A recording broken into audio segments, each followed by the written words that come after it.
Hello guys, welcome back in SK English academy.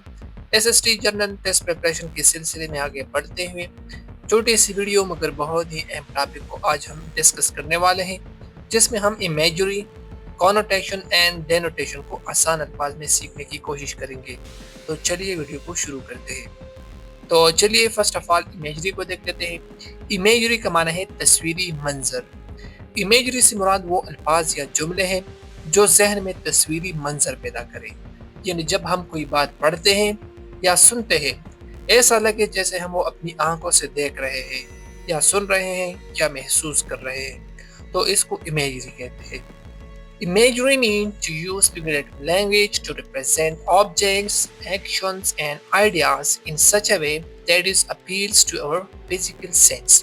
Imagery का मतलब किसी figurative language को किसी object, action और ideas की नुमाइंदगी करने के लिए इस तरह इस्तेमाल करना कि जिस्मानी हवास को मुतासिर करे। The word imagery is associated with imaginary picture that we draw in our mind. जिस तरह हम अपने जहन में इमेजरी पिक्चर बनाते हैं, तो इसी तरह इमेजरी भी इससे रिलेटेड है, इससे मुंसलिक है। ठीक है, तो इमेजरी को आप इस तरह याद करें कि जिस तरह हम अपने जहन में पिक्चर को इमेजिन करते हैं, उसकी तस्वर करते हैं, तो उसको इमेजिनरी कहते हैं। चलिए एग्जांपल लेके। The first one is it was dark and dim in the forest. Dark and dim, यहाँ पे कौन से हिस्स की तरफ इशारा कर रहे हैं? तो यहाँ पे ये विजन यानी कि साइट की हिस्स की तरफ इशारा कर रहा है। The second one is the children were screaming and shouting in the bed.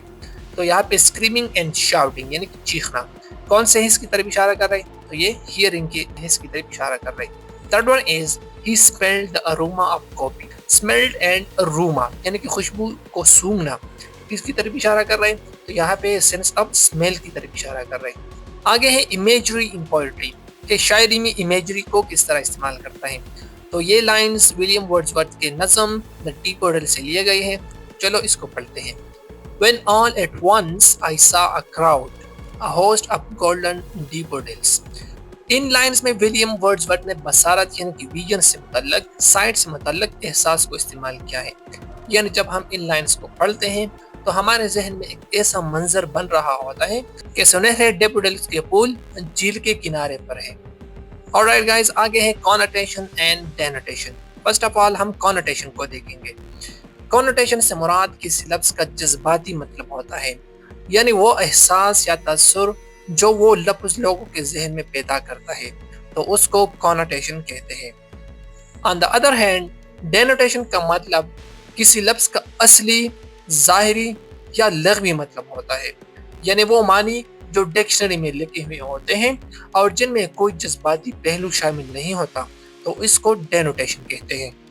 Connotative meaning or connotations refers to the emotions or human reactions and feelings that comes from a word.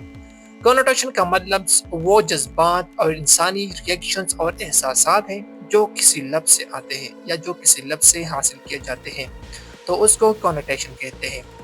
And denotation is the precise literal definition of a word that might be found in a dictionary. Denotation लफ्ज़ का असली और literal definition होता है जो किसी भी dictionary में मिल सकती है।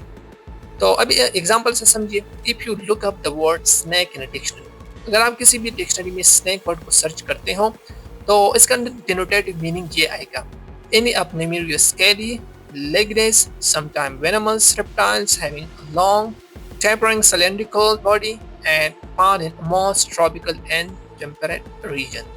ठीक है, तो ये इसका क्या हो गया? ये इसका denotative meaning हो गया। And the connotation or connotative meaning of snake would be include evil or danger. और snake का connotative meaning क्या हो जाएगा? danger हो जाएगा, यानी कि खतरनाक हो जाएगा। ठीक है, मुख्तसरन ये कि denotative meaning किसी भी लफ्ज़ का असली मतलब होता है, जबकि connotative meaning किसी भी लफ्ज़ का जज्बाती और एहसासी माना होता है। आई बिलीव कि आप connotative and denotative meaning में फ़र्क को जान गए होंगे। अगर वीडियो अच्छी लगी तो वीडियो को लाइक करें, चैनल को सब्सक्राइब करें। अगर प्रीवियस वीडियो आपने नहीं देखी तो इस वीडियो पर क्लिक करें। I have to go, see you soon, good bye.